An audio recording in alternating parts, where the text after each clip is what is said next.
850 साल कहते हैं मुसलमानों की हुकूमत, 850 साल गुलाम। हमारे तो 2023 में ये जनी जफे नहीं छोड़ रहा है। इस मुल्क का खून पी गए, इसका गूदा खा गए, इसका मांस खा गए, इसकी खाल खा गए नोच के।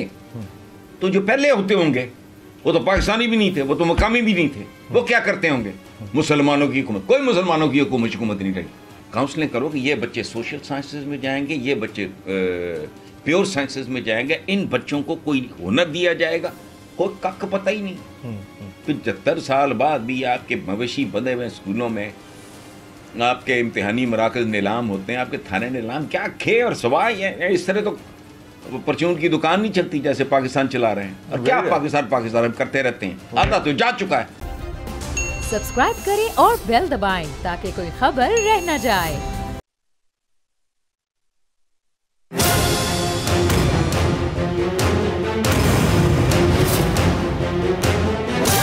From the Islamabad studios of Bol Network, it's time for Jameel Farooqi on National Debate. Good evening, welcome to national debate. बड़ी अदालत में बड़े केस के फैसले के बाद इलेक्शन कमीशन ऑफ पाकिस्तान ने आज हिदायत जारी की हैं कि पंजाब के अंदर इंतखाबात 14 मई को ही होंगे। और 14 मई का जो फैसला था अदालत का, बड़ी अदालत का, यानी सुप्रीम कोर्ट ऑफ पाकिस्तान का, उसकी तौसीक की गई है। इससे पहले निगरान वजीर आला पंजाब मोहसिन नकवी साहब ने भी इसी बात की तौसीक की और कहा कि वक्त पर ही इंतखाबात होंगे पंजाब के अंदर। लेकिन मरियम नवाज शरीफ साहिबा ने आज वोकला कन्वेंशन के अंदर जो बात की है वो इंतहाई अफसोसनाक है। उन्होंने कहा कि अक़लियत का फैसला अक़लियत ही तस्वर किया जाएगा, इसको मानना कैसा। साथ में उन्होंने इलेक्शन के वक्त के होने की बात भी की, लेकिन वो अक्टूबर की बात कर रही थी और इसी तरह की बात राना सनाउल्लाह साहब भी कर गए हैं। अब तमाम तर मामले में सवाल ये पैदा होता है, क्या हुकूमत वक्त की नीयत ये है कि वो वक्त के ऊपर इंतखाबात कराएं? हुकूमत अगर असेंबली के अंदर मौजूद होती है तब भी ले तो लाल से काम ले रही है, असेंबली से निकलने की बात होती है तब भी ले तो लाल से काम ले रही है, और पीडीएम की यह हुकूमत इलेक्शन में जाने की बात आती है तब भी ले तो लाल से काम ले रही है। तो आखिर ये तमाम तर मामला किस करवट बैठेगा? साथ साथ सवाल ये है कि जमहूर के नाम पर आप दावे करते हैं, वादे करते हैं, और जब जमहूरियत की बात आती है तो जमहूर को आप पीछे छोड़ जाते हैं। यही मामला निज़ाम आदिल का है। अगर आपके अपने मनपसंद फैसले आते हैं तो आप उनको एक्सेप्ट करते हैं, और अगर आपके खिलाफ फैसला आता है तो ये रीत चल पड़ी है कि फैसला मानना नहीं है। आने वाले चंद दिन में आखिर होने क्या जा रहा है, आज की नेशनल डिबेट में इसी पर बात होगी। आज का जो हमारा हैशटैग है, hashtag political crisis, hashtag political crisis. मुझे जमील फारूकी कहते हैं। आप मेरा प्रोग्राम नेशनल डिबेट बोल न्यूज़ पर मुलाहिजा करते हैं। आज के हमारे मोअज़्ज़ज़ मेहमान किसी तारुफ के मोहताज नहीं है, मुल्क के मारूफ दानिश्वर, सीनियर सहाफ़ी, तज्ज़ियाकार, नक्काद जनाब हसन निसार साहब। मैं मुल्क के मारूफ दानिश्वर, तज्ज़ियाकार और सीनियर सहाफ़ी कॉलम निगार जनाब हसन निसार साहब को इस 1-on-1 नेशनल डिबेट में खुश आमदेद कहता हूँ। हसन निसार साहब, मैं ना मानूं वाली आदत नहीं ख़त्म हो रही पाकिस्तान के सियासतदानों की। सुप्रीम कोर्ट ऑफ पाकिस्तान के 3 रुकनी बेंच की जानिब से एक फ़ैसला आता है और उस फैसले के ऊपर एक तरफ पाकिस्तान तहरीक इंसाफ मुल्क गिर जश्न का ऐलान करती है, यौम तशक्कुर मनाया जाता है, जबकि दूसरी जानिब 12 जमाती इत्तेहाद जो हुकूमत में है वो वही मैं ना मानूं की रट लगा रहा है, और वो जो कॉन्स्टिट्यूशन के खालिक थे उनकी जमात से भी ताल्लुक़ रखने वाले लोग आज माशाअल्लाह को दावत देते हुए नजर आते हैं। Your comments on this sir? इस पे कमेंट क्या है, हमारा नेशनल कैरेक्टर है। ये एक होता है बदकिरदार, ये बदकिरदार भी हैं और बेकिरदार भी हैं। कल की बात है, जब तक ये गलतफहमी थी नवाज शरीफ को कि वो कोई पॉपुलर लीडर हैं तो वोट को इज्जत देने की बात कर रहा था। अब उसको पता लग गया है कि इलेक्शन बारे में नहीं है, वोट के मुंह पे थूकने को तैयार नहीं।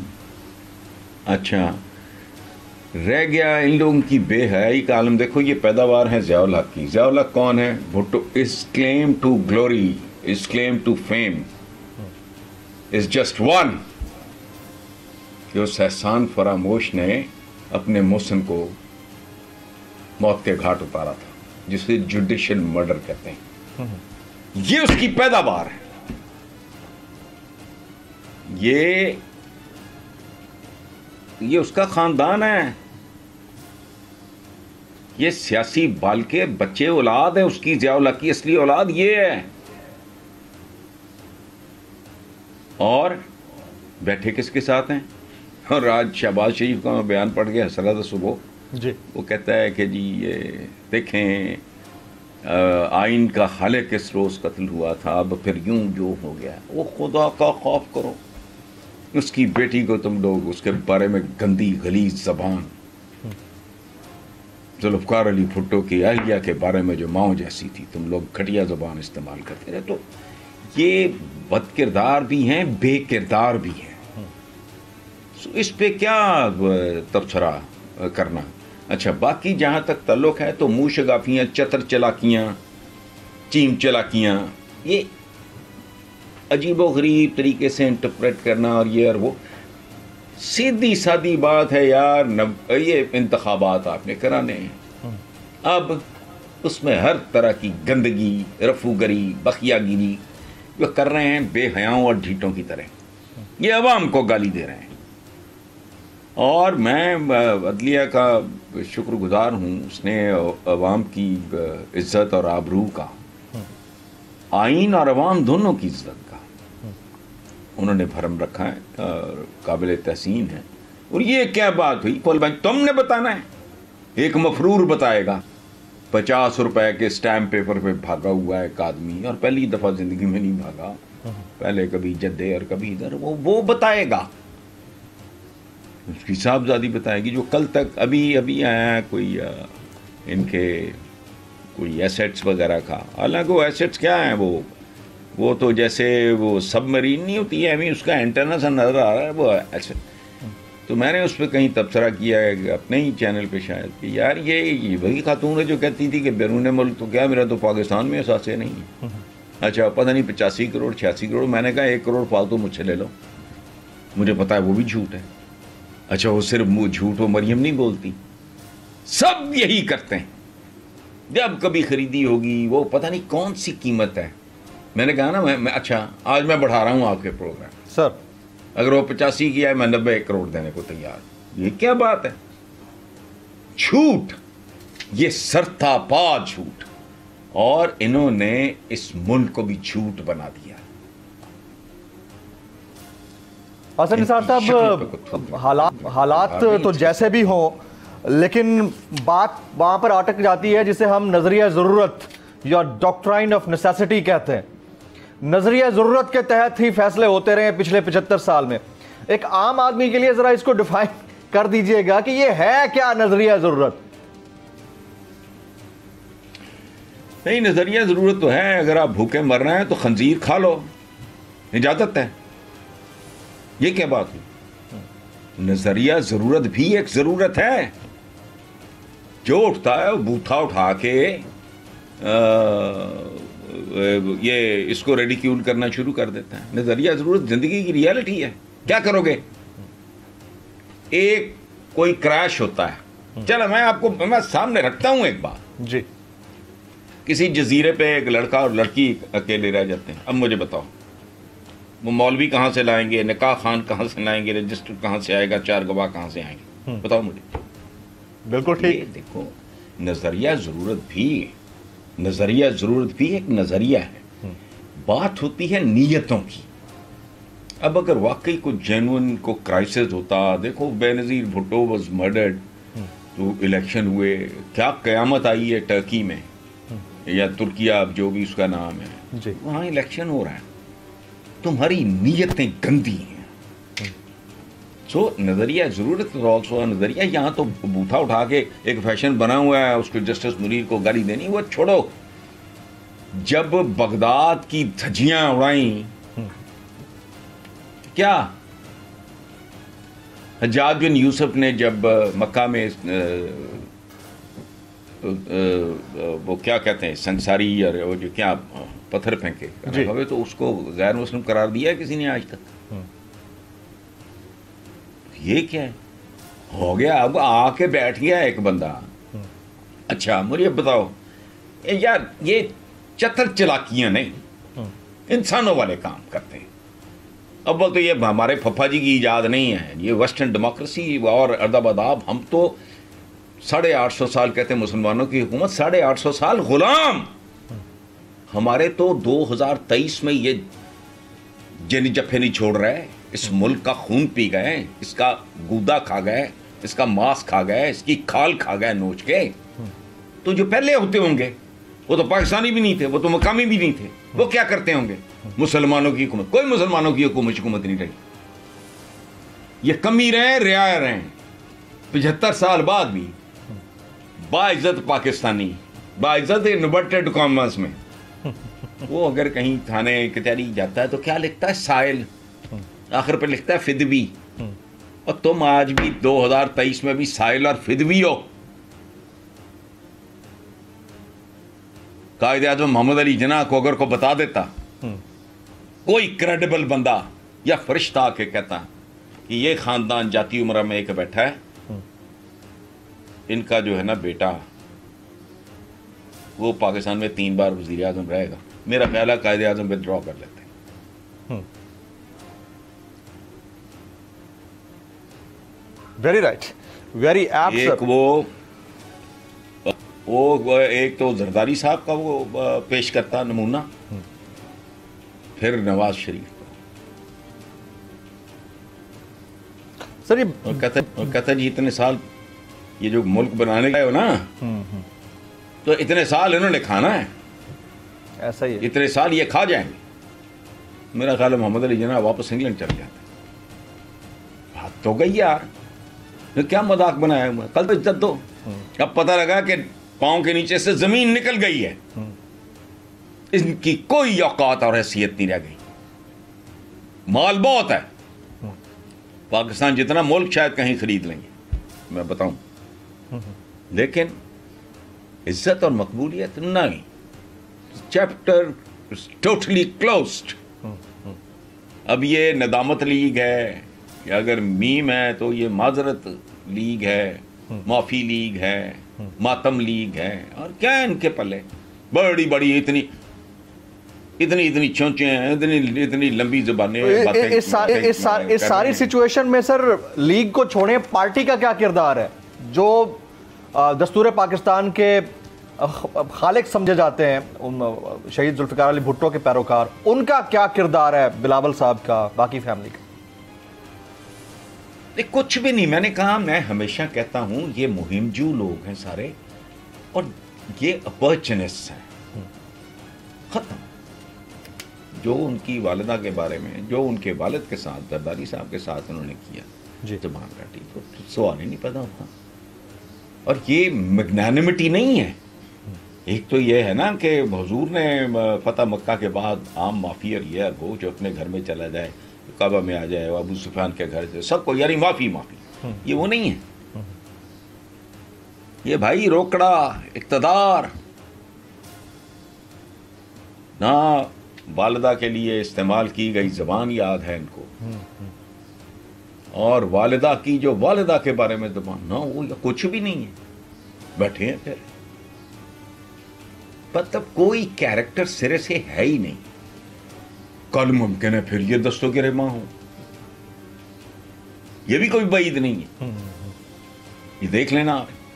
बात सुने, एक जमाने में जब डैगर्स ड्रॉन थे बेनजीर और नवाज शरीफ साहब, तो मैं उस जमाने में खबरें में मैंने कॉलम लिखा कि कल ये लोग जलीलो खार होके एक ट्रक पे चढ़ के रेस्टोरेशन ऑफ डेमोक्रेसी की तहरीक चलाएंगे। लोगों ने बड़ा मजाक उड़ाया।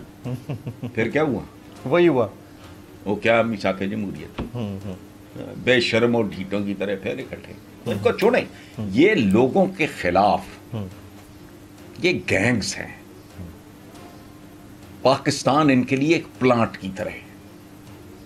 उस प्लांट में कभी किसी का शेयर कम हो जाता है, कभी किसी, शेयर्स रहते हैं इन्हीं के पास, बाकी आटे की तलाश में निकलते हैं और मौत लेके वापस आ जाते हैं। ये हाल है फिदवी और साइल 75 साल में। ये टोटल औकात है पाकिस्तानी की। हम जिंदा कौम हैं, एक परचम के साए तले हम एक हैं। अकल नु हाथ मारो, ये हम एक हैं। ये लल्लू पंजू टुटे छितर जिसम पे कपड़े पूरे नहीं, शेर आया फलाना, वो और बिलावल या फाता चीता चीमा ते मरियम दिन दिहाड़े बहरूपिया साहब बनाते हैं। ये मैं लफ्ज़ नहीं मैं वो इस्तेमाल करना चाह रहा। सर हम एक जुमला सुनते हैं नारे मारने के लिए कि बल्कि कुरान का फरमान है इन्नमल अमालो बिन्नियात, अमाल का दारोमदार नियतों के ऊपर है। लेकिन अगर मुल्क का वज़ीर आज़म ये कहता है कि हालात गंभीर हैं मगर हमारी नीयत अच्छी है, अब जिसकी नीयत के ऊपर डाउट है वो खुद कहता है कि मेरी नीयत अच्छी है, तो फिर क्या किया जाए? नहीं, कोई नीयत अच्छी बिल्कुल नहीं। अगर इनको 5% भी यकीन हो, 10% भी यकीन हो कि ये जीत जाएंगे या रिस्पेक्टेबल नंबर ऑफ सीट्स निकाल लेंगे, इनको हार का नहीं, अपने बिल्कुल जैसे छड़ू नहीं फिर जाता, ये खौफ मार रहा है।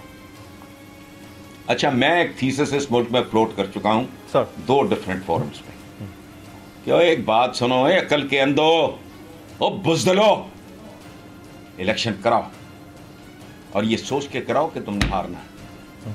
हारो, साल 1.5 साल जलीलो खार जो तुम्हारे मुकद्दर में लिखा होगा वो बर्दाश्त करो ग्रेस के साथ। तुम देखोगे इमरान का 1.5 साल से ज्यादा नहीं लगेगा, उसका ग्राफ नीचे जाना शुरू हो जाएगा। उसकी वजह है ये जो इक्तिसादी बर्बादी है, ये अंडे बच्चे देती रहेगी। Very right. इमरान को जादूगर तो नहीं है, क्या कर लेगा मसला? मुझे इस मुल्क का हर इकोनॉमिस्ट आके मेरे सामने बैठ जाए, तैयारी ना इन्होंने पहले की थी, इस दफा तो खैर इन पे पर्चे ही नहीं रुकने में आ रहा है। पहले कोई पर्चे नहीं थे, इन्होंने तब भी होमवर्क नहीं किया, अब भी कोई होमवर्क नहीं है। मुझे बताएं ये करेंगे क्या? 1.5 साल के अंदर सारी पॉपुलैरिटी बराबर हो जाएगी, इनमें थोड़ी सी जान पड़नी शुरू हो जाएगी। That is the right way. लेकिन अपने मुकदमों से, अपनी हरकतों वारदातों से डरे हुए हैं, गिरफ्तारियों से। ये जो कुछ करते रहे हैं कि अगर इमरान ने ज़रबे दे के ये वापस करना शुरू कर दिया तो फिर किधर जाएंगे? भाई इसलिए भागे फिरना है, पता है इनको नतीजा क्या है। वही कुछ सर आप देखें ना, खान साहब ने 3.5 साल गुजारे, उस वक्त उनका ग्राफ जो था पॉपुलैरिटी का, इसी इकोनॉमी की वजह से, ऊपर से कोविड आ गया, बहुत नीचे चला गया था। और उसके बाद ये लोग आए तो इन्होंने क्या कर लिया? इन्होंने तो डॉलर को 200 रुपए पे लाना था, आज डॉलर 300 हिट कर रहा है, इकोनॉमी आपकी नोज डाइविंग है। अच्छा, वो उसको छोड़ें, नोज डाइविंग, ये नोज डाइविंग भी नहीं होता। I am a student of economics, मैं समझता हूँ बुनियाद, मैंने जिंदगी में प्रैक्टिस नहीं किया but I know it, it's my subject. Economy मैं कब से कह रहा हूँ, इकोनॉमी घर की हो, किसी कौम की हो, कबीले की हो, रातों रात बर्बाद नहीं होती। ये नहीं कि स्विच ऑन हो गया जी जी जी, खुशहाल सोए थे तो जी सवेरे यूं हो गया। ये फिल्मों में, ड्रामों में होता है, नवाब साहब गिरवी पड़ गए, रातों रात गिरवी नहीं पड़ते, एक प्रोसेस होता है। इसी तरह जब किसी मुल्क की इकोनॉमी बर्बाद होती है तो स्लो मोशन में होती है, ऐसा ही है। और इसकी बर्बादी अभी मुकम्मल नहीं हुई, ये याद रखना। उसके बाद जब अगर बहाली होनी हो तो वो भी बतदरीज होती है, ग्रेजुअल प्रोसेस। सर आपकी इजाजत से मुझे एक ब्रेक लेना है, ग्रेजुअल प्रोसेस डिटेल में आपसे सुनता हूँ इस पार्ट के बाद। ख्वातीन साहब ब्रेक लेते हैं, ब्रेक के बाद जब वापस आएंगे तो हमने ये जो इकोनॉमी की बहाली है ये किस तरह से ग्रेजुअल होती है और बर्बादी किस तरह से ग्रेजुअल होती है, इसकी ज़ाहिर है कि हसन निसार साहब ने ज़िंदगी गुजारी है सहाफ़त के अंदर, कॉलम लिखते लिखते, और सियासत को, पाकिस्तान की सियासत को अपनी आंखों से आगे बढ़ते हुए या पीछे जाते हुए देखा, हमें तो पीछे जाते हुए नजर आती है। तो वो किस तरह से होता है? After this break.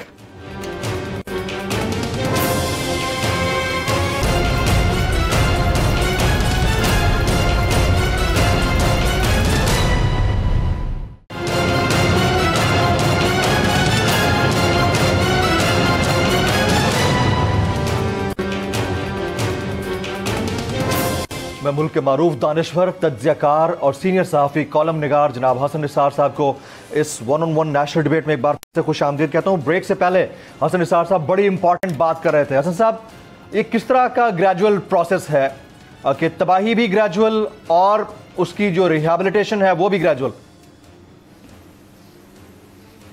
देखिए, इसमें बहुत ये बहुत लोडेड सवाल कर रहे हो आप सर। इसका जवाब इस तरह के प्रोग्राम में तो इस पे तो पूरा एक थीसिस जो है वो, लेकिन बुनियादी बातें जो हैं वो ये है कि इसमें एक संजीदा प्लानिंग, जेन्युइन, वारदातिये नहीं, जेन्युइन लोग बैठें, इसको प्लान करें। और एक बात याद रखें, ये इतना कंफ्यूजिंग है कि आपने बाकायदा सवाल किया तो मैं हिल के रह गया सर। आपको प्राइमरी एजुकेशन से लेके अपनी पॉपुलेशन तक आपको रिविजिट करना होगा, आपको उथल पुथल करना होगी अपनी प्रायोरिटीज राइट, मुकम्मल तौर पे। आपकी तरजीहात को मुकम्मल तौर पे तब्दील होना होगा। क्या मुल्क है आज भी, बेडशीटें तो अंडरवियर तो बनियाने और ये क्या एक्सपोर्ट, इंजीनियरिंग गुड्स की तरफ आओ। आपका एक शिप, मैं मिसाल दे रहा हूं सर, रुई का, किसान के खून पसीने से वो उगी हुई रुई का एक बहुत बड़ा शिप, वो इतना सा F-16 का पुर्जा देके वो महंगा होता है। यहां तो कख भी पता नहीं है, मैन्युफैक्चर है जिसके साथ गवर्नमेंट के कभी मुज़ाकरात होते हैं। हर फील्ड के जो मामे होते हैं, माफियाज होते हैं, बिग विग्स, उनको बुला के वज़ीर आज़म बैठ जाता है, दंदियां निकाल के फारिग हो जाते हैं। उनके तो प्रॉब्लम भी नहीं होते, वो तो माफियाज हैं। जो उस लाइन का जो जेन्युइन बंदा होता है, अच्छा फिर सर, भेड़िए हैं, भूखे कुत्ते, मैन्युफैक्चरिंग इस मुल्क में बंदा थूकता भी नहीं। वो कहता है यार हाउसिंग कर लो, प्लॉट लेके बेच लो, उसमें घर बना के बेच लो। ये जो कहते हैं ना ग्रीन और ग्रे और फलाना, ये चवल है, इनको पता ही नहीं। There are reasons. मैन्युफैक्चरिंग में आओ तो बावले कुत्ते चिमट जाते हैं, ऐसे ऐसे गंदे असूल फलाना, सिर्फ हराम खाने के लिए। वह एक भी, अच्छा फायर एग्जिट का वो सिलसिला रखा हुआ है, अच्छा वो जहां वर्करी 10-15 काम कर रहे हैं वहां कौन सा फायर एग्जिट आ जाएंगे। उन कुत्तों के आगे हड्डी डालो, ठीक है, वरना कहेंगे जी फैक्ट्री हम सील कर रहे हैं। ओ भाई, पॉपुलेशन है, उल्टे लटक जाओ, तुम्हारे हालात बेहतर भी हो जाए, तुमने भूखे नंगे गदागर ही रहना है। There is no proportion. ये 22 करोड़ हम लोग बकते रहते हैं, ये कुछ 24-25 करोड़ पे मामला पहुंचा हुआ भाई मेरे। ये मेरी एक दफा लाहौर के गवर्नर हाउस में थोड़ी बदमज़गी हो गई थी परवेज मुशर्रफ साहब से। मैं बहुत उनसे उनकी इज्जत अब भी करता हूँ और बहुत मेरा उनके साथ बहुत ही प्यारा एक ताल्लुक बन गया था। तो उन्होंने कहा वो एजेंट्स ऑफ डूम्सडे ये वो। मैंने कहा जी क्या बात कर रहे हैं, जो ग्रोथ रेट बता रहे हो उससे कहीं आगे आपका पॉपुलेशन। चुप कर गए, सर पकड़ लिया बाकायदा, मुहावरता नहीं, ऐसे सर पकड़ लिया। उन्होंने कहा कि you are absolutely right, nobody ever pointed out. ओ भाई 25 करोड़ भूखे नंगे पटवारी आटा बेच रहे हैं तनूर वालों को, ऐसा ही। ये आज की अखबारें पढ़ी? जी जी जी। पता नहीं क्या, अब आटे के लिए बरगला के किसी खातून को ले गए और उसके साथ वो यार क्या ड्रामा है। इससे पहले इन्हीं लोगों ने किया था, वो पता नहीं सस्ती रोटी किधर गई, वो सस्ती रोटी। इस तरह की चतर चलाकियों से ये मुल्क कितनी देर चल लेगा? कोई संजीदा प्लानिंग नहीं है। Nobody means anything. बड़े प्रोजेक्ट्स दिखावे कि नहीं, मैंने कहा था मुझे नहीं पता।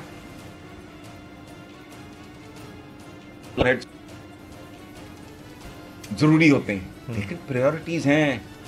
अब्बा उठा के घर का किराया ना दिया हो, बच्चे की स्कूल फी ना दी हो, बेबे की बीमारी के लिए दवाई ना खरीदनी हो, वो जाके ले आए किस्तों पे गाड़ी, छोटी मोटी को 800 या पता नहीं 1000 सीसी की गाड़ी। वैसे अब्बे को चित्तर मारो।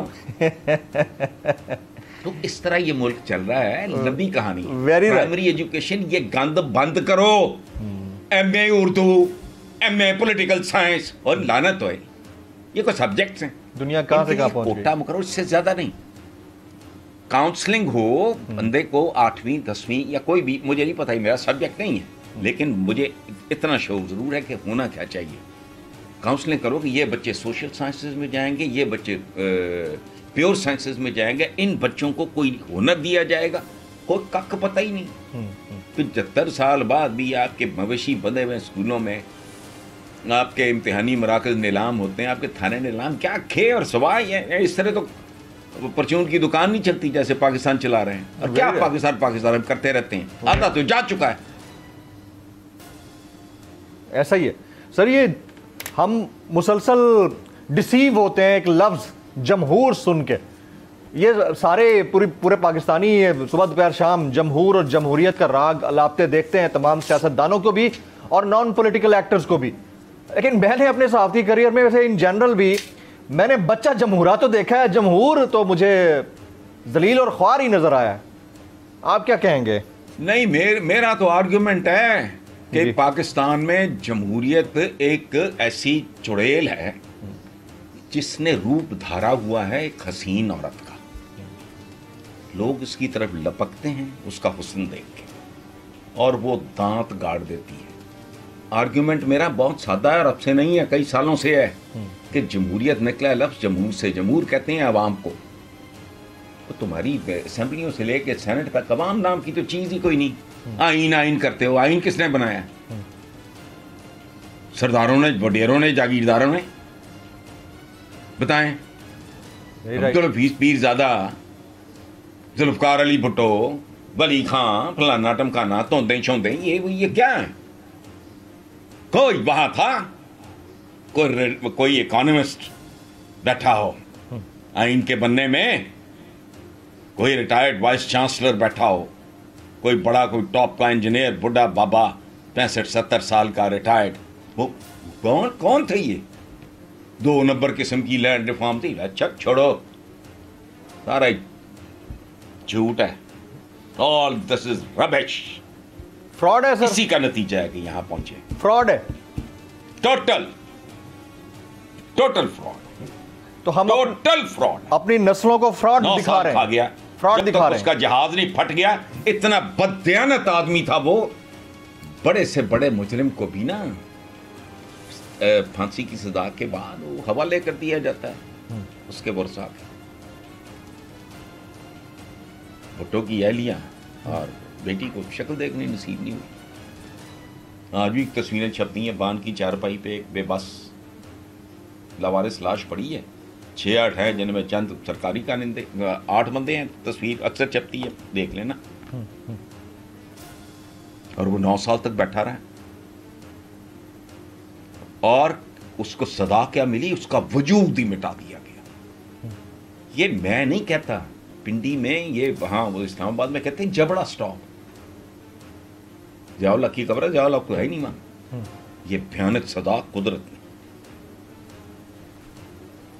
उसकी, कहते हैं, मशहूर है ये बात, सुनी है, और कोई बईद नहीं है ऐसे आदमी से कि जहां दफनाया गया था भुट्टो को, डेड बॉडी को, वर्षा को तो दी नहीं गई, उसमें कोई केमिकल वगैरह छिड़का गया था ताकि ये बहुत भयानक। ऐसा बंदा इस मुल्क के साथ खिलवाड़ करके जबरदस्ती नमाजें पढ़ाना, किधर गया वो सारा डैश ड्रामा? मुझे बताओ। हमारी एक कॉलमिस्ट ने पिछले दिनों लिखा है कि लाहौर हर शहर में कोई ना कोई अड्डा होता था, ठीक है, बदकारी का, ये जो भी कहना, अगड़ा खत्म करके हर लोकेलिटी में अड्डों का छट्टे दे दिए। शराब बंद है, अब वो तो कोई बंद नहीं है, बकवास है। दूसरी बात, उससे करोड़ गुना ज्यादा खतरनाक नशे आ गए, लेकिन वो बस ड्रामा। बिल्कुल, ये बड़ी अलार्मिंग चीज़ है। जनाब हसन निसार साहब हमारे साथ मौजूद है, इंतहाई तफसील से उन्होंने बात की है। पाकिस्तान के मारूफ दानिश्वर हसन निसार साहब, आपका बहुत बहुत शुक्रिया। इस मुल्क का जो असल मसला है वो निज़ाम अदल है, और जमहूर के नाम पर, जमहूरियत के नाम पर जो पुरानी पैकिंग में नई चीज़ लपेट कर दी जाती है, वो तो अपनी जगह पर एक मसला है, लेकिन इस कौम का उससे भी बदतरीन और संगीन मसला निज़ाम अदल है। और अगर निज़ाम आदल सही सिमत में सही काम कर रहा है तो ही साइल को बड़ी आराम के साथ, मामला फहमी के साथ, आदल के साथ इंसाफ मिल सकता है। और अगर इंसाफ ना मिल रहा हो तो फिर सवाल उठता है, इंसाफ मिल रहा हो और उसके बावजूद जो इंतज़ामिया है वो इंसाफ ना देने पर तुली हुई हो तो भी सवाल बनता है।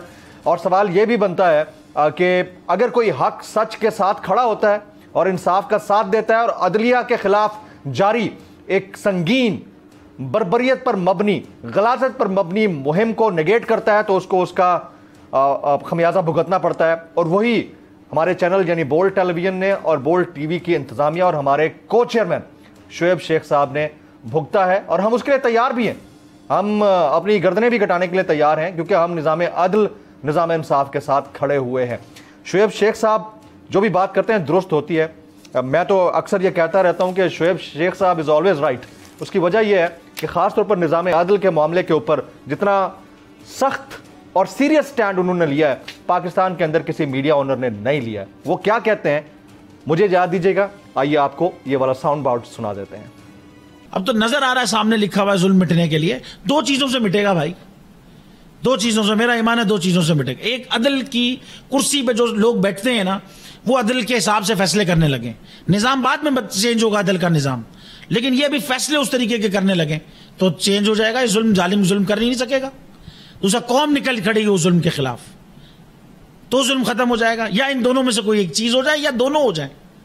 आप देखो ना भाई, अगर 420 का मुकदमा था उस वक्त अदलिया में जो लोग बैठे हुए केस देख रहे थे वो पूछते ना यार चीट हुआ कौन है, कि जो इतना तुम शोर करके केस लाए हो इसमें कौन चीट हुआ है। जब उनको दिखता कोई चीट नहीं हुआ केस खत्म कर देते। तो जालिम जुल्म कर ही नहीं पाता। 9 जजेस ने नोट बिफोर किया मेरे केस को यार, 1.5 साल चला। शख्सी जमानत का केस, 1.5 साल में बेल में रहा, मतलब अंदर रहा, बेल नहीं हुई मेरी। 82% की आईटी एक्सपोर्ट के बंदे को इस तरीके से जेल में रखा हुआ था। ये क्या मजाक तमाशा था भाई। अगर वहां उस वक्त फैसला हो जाता सवाल ही नहीं पैदा होता कि कोई मसला होता।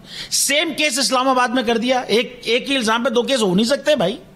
आज तक चल रहा है वो केस, करते ना खत्म हो जाता जुल्म। 102 दिन के बाद अपील, मतलब 60 दिन का वक्त होता है। 102 दिन के बाद मैं जीत गया, केस बरी हो गया, 102 दिन के बाद अपील फाइल की, एक्सेप्ट कर ली। नहीं करते ना एक्सेप्ट, खत्म हो जाता ना जुल्म यार। भरी अदालत में मुझे बरी कर दिया, फिर पता नहीं क्या हुआ 2.5 घंटे बाद का नोट बिफोर, मैं नहीं सुनता ये केस। नहीं करते ये यार, खड़े रहते अपने फैसले पर, मिट जाता जुल्म। नहीं कर पाता जालिम, अपनी चीज चला नहीं पाता। ये नहीं हुआ ये भाई। अभी अदालत में आप ये देखें ना, ब्रिगेडियर पे जब इल्जाम लगा कि उसने रिश्वत दी है और जज ने रिश्वत ली है, झूठा है इल्जाम, ये तो बस ये है ही सब झूठ। लेकिन जब उसने खुद ब्रिगेडियर को एफआईआर ने नामजद नहीं किया एफआईआर में, तो खत्म करते ना केस यार। किस बात का रिमांड था, किस बात का मुझे बेल पे छोड़ा, केस खत्म करते हैं ना आप। मिट जाता जुल्म। नहीं करता जालिम फिर उसके बाद जुल्म। नहीं हुआ ऐसा। लेकिन और मेरा जज बदल दिया यार। मुझे लास्ट मैंने जो पढ़ा था उसमें सुना था जज अपने आप को खुद हटाए केस से तो हटा सकते हैं, या चीफ जस्टिस साहब हटाएंगे इस्लामाबाद हाई कोर्ट के तो हटा सकते हैं, या तो इन दोनों में से तो किसी ने नहीं हटाया। मगर मेरा जज तब्दील हो गया। पूछा जाए ना यार, रुकते ना इसको, कैसे जज तब्दील हुआ। मिट जाता जुल्म। नहीं कर सकता था कोई जालिम इस तरीके से जुल्म। 102 दफा का जो रिकॉर्ड इन्होंने पैमरा का कायम किया है भाई, एक ही मामला होता है ना कि चेयरमैन पैमरा को कानूनन नहीं कर सकता, वो चैनल बंद, अथॉरिटी करती है, चेयरमैन पैमरा कर देता है। बगैर नोटिस दिए नहीं कर सकता, बगैर नोटिस दिए कर देता है। नोटिस के बाद टाइम देना चाहिए, वो टाइम नहीं देता, और उसके बाद सुनना चाहिए अगले का, उसके बाद फैसला होगा। ये सब कुछ नहीं होता और वो बंद कर देता है। फिर हम कोर्ट जाते हैं, कोर्ट कहता है ये गलत हो गया, बहाल हो जाते हैं। तो अगर ये दूसरी दफा के बाद उससे पूछ लेते कि यार हर दफा यही तमाशा हो रहा है यार, उसको फिक्स कर देते चेयरमैन को, वो जो भी बंदा था उस वक्त, मैं लोगों में नहीं उलझा, सवाल ही नहीं पैदा होता। तीसरी दफा बंद करता कोई, 102 दफा की जरूरत ही नहीं थी। करते ना दिल का उस तरीके, रोक देते उसको। अल्लाह ताला ने बिठाया इस कुर्सी, इन कुर्सियों पे इनको यार, ये अल्लाह ताला की तरफ से फैसले करने हैं इन्होंने, ये समझना है। करते फैसला, रुक जाता। पूछते इनसे यार एफबीआर के पैसे देने हैं इसको पैसे देने के बजाय क्या ऑडिट का घपला लगाया हुआ है यार, तमाशा बनाया हुआ है। मतलब मेरी दोनों चीज टैक्स एग्जेम्प्टेड इंडस्ट्री से मैं ताल्लुक रखता हूं। गेल क्या है, करते खत्म हो जाती कहानी यार, खत्म हो जाता ये जुल्म। पूछते हैं कस्टम के सारे कागज मौजूद हैं, तुम क्या तमाशा लाए हो और क्या जरूरत थी इनको ये करने की? अगर ये एग्जामिशन की चीज मौजूद है इसके अंदर, मीडिया के अंदर एग्जाम्प्टेड है उसके अंदर चीज, पूछते खत्म कर देते केस। खत्म हुआ भी था कैसे, यही पूछते फिर कैसे खुल गया? खत्म हो जाता जुल्म। जालिम जुल्म नहीं कर पाता भाई। तो या तो ये फैसले आएंगे, जुल्म मिट जाएगा, जालिम कुछ नहीं, या कौम खड़ी हो जाएगी जुल्म के खिलाफ, और खड़ी हो गई है अब। ये दोनों चीजें बल्कि अब नजर आने लगी हैं। हम तो कॉस्ट पे कराए भाई, बस अब हमारी आगे आने वाली नस्लें अच्छा एक पाकिस्तान देख लें।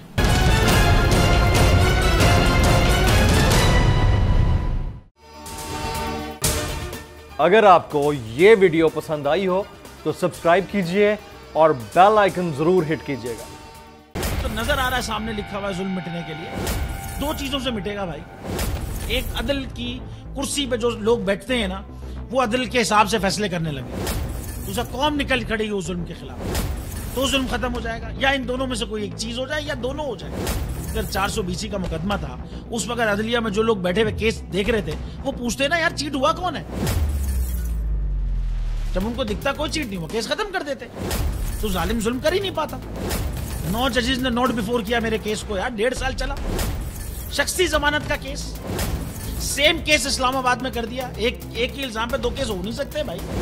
मतलब 60 दिन का वक्त होता है, 102 दिन के बाद मैं जीत गया, केस बरी हो गया, 102 दिन के बाद अपील फाइल की, एक्सेप्ट कर ली। नहीं करते ना एक्सेप्ट, खत्म हो जाता ना जुल्म यार।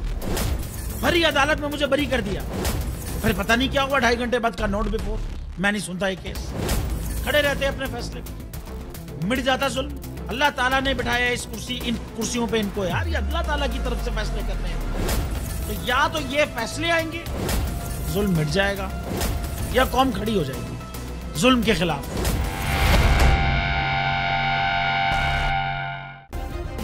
सब्सक्राइब करें और बेल दबाएं ताकि कोई खबर रह न जाए।